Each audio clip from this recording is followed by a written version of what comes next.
எல்லாருக்கும் வணக்கம். இந்த பதிவில் மோட்டிவேஷன், ஹோம் ஸ்டடி டிப்ஸ், அப்புறம் என்னை பற்றி ஒரு சில வார்த்தைகள், அதுக்கப்புறம் ஒரு பெரிய சந்தோஷத்தை உங்ககிட்ட பகிர்ந்துக்கணும். இந்த வாரம் மட்டும் ஒரு 600 பேருக்கு மேலே சப்ஸ்கிரைப் பண்ணியிருக்கீங்க. ரொம்ப ரொம்ப நன்றி. இன்னைக்கு நம்ம பார்க்க போகிறது மோட்டிவேஷன். எல்லாருக்கும் இருக்க ஒரு பெரிய பிரச்சனை தூக்கம். அந்த பிரச்சனைக்கு என்ன சொல்யூஷன், அதை பற்றி தான் பார்க்க போகிறோம். குரூப் 4 ரொம்ப கஷ்டமாக இருக்குன்னு யாராவது சொன்னாங்கன்னா உங்களோட பதில் என்னவா இருக்கணும்னா, 6வதுலேருந்து 12வதுக்குள்ளே இருக்கிற புத்தகத்திலேருந்து தான் கேள்வி எடுக்க போகிறாங்க இல்லையா? அப்போ அந்த புத்தகத்தை நீங்கள் அந்த அளவுக்கு படிச்சிட்டிங்கன்னா, இந்த புக்கை தூக்கி போடுங்க, இந்த புக்கில் இருந்து எந்த கேள்வியை கேட்டாலும் என்னால் பதில் எழுத முடியும் அப்படின்ற அளவுக்கு படிச்சிட்டிங்கன்னா, கஷ்டமாக இருந்தால் என்ன, எப்படி இருந்தால் என்ன, உங்களால் பதில் எழுத முடியாமையா இருக்க போகுது? படிக்கும்போது தூக்கம் வருதுன்னு ஒரு சகோதரி கேட்டிருக்காங்க. இது உங்களுக்கு மட்டும் இல்லைங்க, எல்லாருக்குமே புத்தகத்தை எடுத்தால் தூக்கம் எங்கேருந்து தான் வருதுன்னே தெரியாது, அந்த அளவுக்கு தான் வரும். இருந்தாலும் நம்ம காம்படிட்டிவ் எக்ஸாமுக்கு படிக்கிறோம் இல்லையா, அதனால அந்த தூக்கத்தை நம்ம விரட்டி அடிக்கணும்.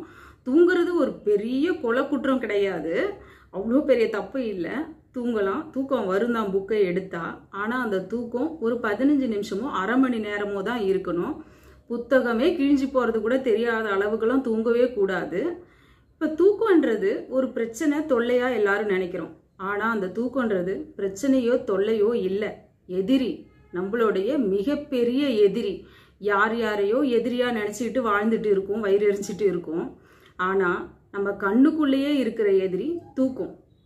ஏன் அப்படி சொல்கிறேன் அப்படின்னா, நம்ம தூங்காமல் முழிச்சிட்டு அந்த புத்தகத்தை படிச்சிட்டோம்னா புத்தகத்தை ஜெயிச்சிருவோம், நாளைக்கு போட்டியிலையும் ஜெயிச்சிருவோம், அதிகாரியாக ஆயிடுவோம். அந்த தூக்கம் என்ன பண்ணுது, நம்மளை தாளாட்டி தூங்க வைக்கிறதுனால நம்ம அந்த தூக்கத்தை கண்டுக்காமல் விட்டுட்ருக்கோம். படித்தா ஜெயிச்சிருவோம், 4 பேர் நிமிந்து பார்க்க வாழ்ந்துருவோம். அப்போ உண்மையான எதிரி யாரு? நம்ம தூக்கம் தானே. ஒரு காம்படிட்டிவ் எக்ஸாமுக்கு படிக்கிறவங்களுக்கான தூக்கம் எப்படி இருக்கணும், எந்த அளவுக்கு இருக்கணும் அப்படின்னா, அந்த காலத்தில் வீட்டுங்களில் திண்ணை கட்டி வச்சுருப்பாங்க வீட்டுக்கு வெளியில். அந்த திண்ணையில் யார் யாரோ வழிபோக்கர்களோ வெளியூர்காரங்களோ வந்து தூங்கிட்டு விடியறதுக்கு முன்னாடி வீட்டு ஓனருக்கே தெரியறதுக்கு முன்னாடி எழுந்திரிச்சு போயிடுவாங்க. இது விருந்து போட்டுறதும் 10ஆம் வகுப்பு பாடத்தில் நீங்கள் படிச்சிருப்பீங்க. எத்தனை பேர் படிச்சிங்கன்னு கமெண்ட்டில் சொல்லுங்கள். இந்த அளவுக்கு தான் நமக்கு தூக்கம் வர்றதும் தெரியக்கூடாது, போகிறதும் தெரியக்கூடாது. நம்ம எழுந்திக்கும் போது தூக்கம் நமக்கு முன்னாடியே எந்திரிச்சு ஓடி போயிடணும். அந்த அளவுக்கு இருந்தீங்கன்னா நீங்கள் கண்டிப்பாக ஜெயிச்சிடுவீங்க. படிக்க உட்காந்துட்டு அரை மணி நேரத்துக்கு மேலே தூங்கிட்டு இருக்கோம் அப்படின்னா 50,000 பேருக்கு பின்னாடி ரேங்க்ல நம்ம இருக்கோன்றத நினச்சிக்கோங்க. படிக்கும்போது தூக்கம் வருதுன்னு சொல்கிறவங்ககிட்ட ஒரு கேள்வி, இதுக்கான பதில் மட்டும் சொல்லுங்கள். நீங்கள் தூங்கிட்டே இருந்தீங்கன்னா உங்களுக்காக அரசு அலுவலகத்தில் காத்துட்டு இருக்க கோப்புகள்லையும் ஆவணங்கள்லையும் யார் கையெழுத்து போடணும்? உங்கள் சீட் அது. உங்கள் சீட்டை நீங்கள் வேற யாருக்காவது விட்டு கொடுக்க போறீங்களா?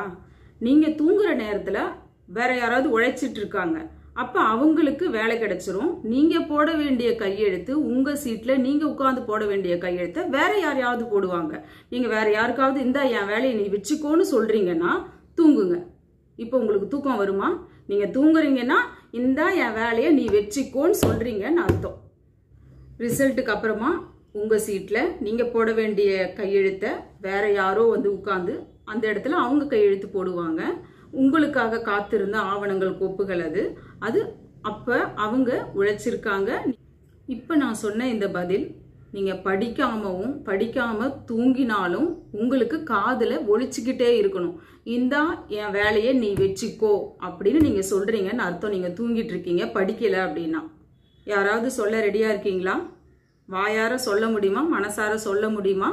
பணக்கஷ்டம், மனக்கஷ்டம், குடும்பத்தில் ஒத்துழைப்பு இல்லை, எல்லாத்தையும் தூக்கி தூர போடுங்க. உங்களுக்கான பாதை கடினமானதாக தான் இருக்கும். ஏன் இன்னும் சொல்லப்போனால் பாதையே கிடையாது, நீங்கள் தான் உங்களுக்கான பாதையை உருவாக்குறீங்க. நீங்கள் வெற்றி பெற்றீங்கன்னா உங்களுடைய பாதையை மற்றவங்க பின்தொடர்ந்து வருவாங்க. இப்போ நீங்கள் யாருன்னே தெரியாமல் வாழ்ந்துட்டு இருக்கீங்க, ஆனால் நீங்கள் ஜெயிச்சிட்டீங்கன்னா ஊர் உலகம் உங்களை பற்றி தெரிஞ்சுக்க ஆசைப்படும்.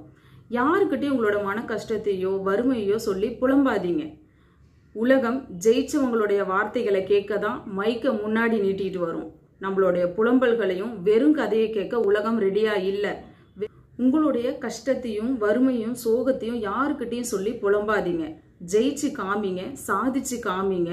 மைக்க நீட்டிட்டு வந்து கேட்பாங்க, நீ எப்படியெல்லாம் கஷ்டப்பட்டு ஜெயிச்ச, உங்களுடைய இந்த வெற்றி கதையை சொல்லுங்க, பின்னாடி வரவங்களுக்கு உதவியா இருக்கும் அப்படின்னு சொல்லி கேட்பாங்க, மைக்கை நீட்டிட்டு வருவாங்க. அப்ப சொல்லுங்க, நீங்க எப்படியெல்லாம் கஷ்டப்பட்டு ஜெயிச்சிங்க, எப்படி இந்த நிலைமைக்கு வந்தீங்க அப்படின்னு சொல்லிட்டு. இப்ப புலம்புனீங்கன்னா உங்களுடைய வெறும் கதையை கேட்க இந்த ஊர் உலகம் ரெடியா இருக்காது.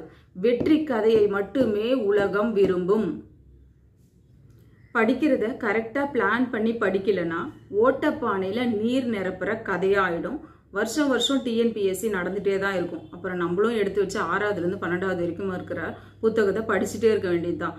அந்த பசங்களாவது ஒரு வருஷத்துல படிச்சுட்டு போயிடுவாங்க. அப்புறம் நம்ம வருஷம் வருஷம் படிச்சுட்டே இருக்க வேண்டியதுதான். நம்ம பட்ட கஷ்டமெல்லாம் ஊமை கண்ட கனவு போல ஆயிடும். நம்ம என்ன கஷ்டப்பட்டோன்றது வெளியே சொல்ல முடியாத நிலைமையில இருப்போம். நம்ம கஷ்டப்படணும், ஜெயிக்கணும், அதை வெற்றி கதையா வெளியே சொல்லணும். வீட்டில் ஹெல்ப் இல்லை நான் படிக்கிறதுக்குன்னு ஒரு கமெண்ட்ல சொல்லியிருந்தாங்க. ஹெல்ப் இல்லைன்னா அதை பற்றி பெருசாக எடுத்துக்காதீங்க. அதை ஒரு வெற்றிக்கான தடைக்கல்லாம் நினைக்காதீங்க. வாழ்க்கையில் நமக்கு எல்லாருமே நம்ம எடுக்கிற முயற்சிக்கு உறுதுணையாக இருந்துட்டாங்கன்னா, அனுசரணையாக இருந்துட்டாங்கன்னா அந்த வெற்றியை நோக்கி நம்ம வேகமாக ஓட மாட்டோம். நம்ம ஜெயிக்கிறதுக்கு ஒரு ஃபயர் வேணும் இல்லையா? அந்த ஃபயராக அதை நினச்சிக்கோங்க. வைராக்கியமாக படித்தோம்னா கடினமானவங்களோட வாழ்க்கையில் கிடைக்கிற வெற்றி தான் ருசியாக இருக்கும், இனிக்கும். கஷ்டமே படாமல் ஒரு பொருள் நமக்கு கிடைச்சிருச்சுன்னா அதனுடைய மதிப்பு நமக்கு தெரியாது. இப்போ ஒரு மாம்பழம் இருக்கு, அந்த பழம் எட்டவே இல்லை, அதை எட்டி எட்டி கஷ்டப்பட்டு எட்டி பறிச்சிட்டோம்.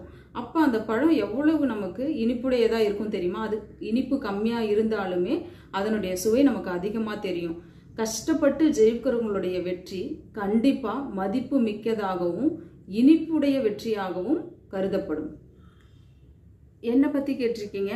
நான் பிலிட் எம்ஏ தமிழ் படிச்சிருக்கேன். தமிழ் படி சேனல் ரன் பண்ணுறேன். எனக்கு பிடிச்சதை செய்கிறதுனால எனக்கு ஒவ்வொரு நாளுமே ரொம்ப உற்சாகமாகவும் ரொம்ப சுறுசுறுப்பாகவும் இருக்கிற மாதிரி எனக்கு ஃபீல் ஆகுது. நம்ம என்னதான் குடும்பத்தை மட்டுமே பார்த்துக்கிட்டாலும் நமக்குன்னு ஒரு தனித்திறமை இருக்கணும் இல்லையா? அதை நம்ம வளர்த்துக்கிட்டோம்னா நம்ம இன்னும் நமக்கே நம்மளை ரொம்ப பிடிக்கும். என்னதான் இருந்தாலும் ஒரு ஐடென்டிஃபைன்னு ஒன்று இருக்கணும் இல்லையா? ஒருத்தருக்குமே கண்டிப்பாக ஒரு திறமை இருக்கும். அந்த திறமையை நம்ம வெறும் வீட்டு வேலையை மட்டும் செய்துட்டே இருக்காம அந்த திறமைக்கும் கொஞ்சம் நேரம் ஒதுக்கணும்னா ரொம்ப மதிப்புடையவங்களாகவும் வாழ்வோம்னு நினைக்கிறேன். அவ்வளோதான், என்னை பற்றி வேற எதுவும் சொல்றதுக்கு இல்லை.